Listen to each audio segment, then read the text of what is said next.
జతగా మరోసారి చూద్దాం ప్రియా.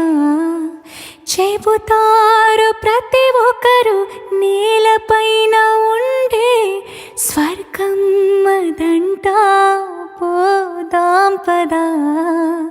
ఆ మంచు కనుమల్లో నేర్పించమంటే నేర్పిస్తా ప్రేమంటే ఏంటో. ప్రపంచాన్ని మరచి కసేపు ఊగిపోదాం దేవకన్యలుండే ఆ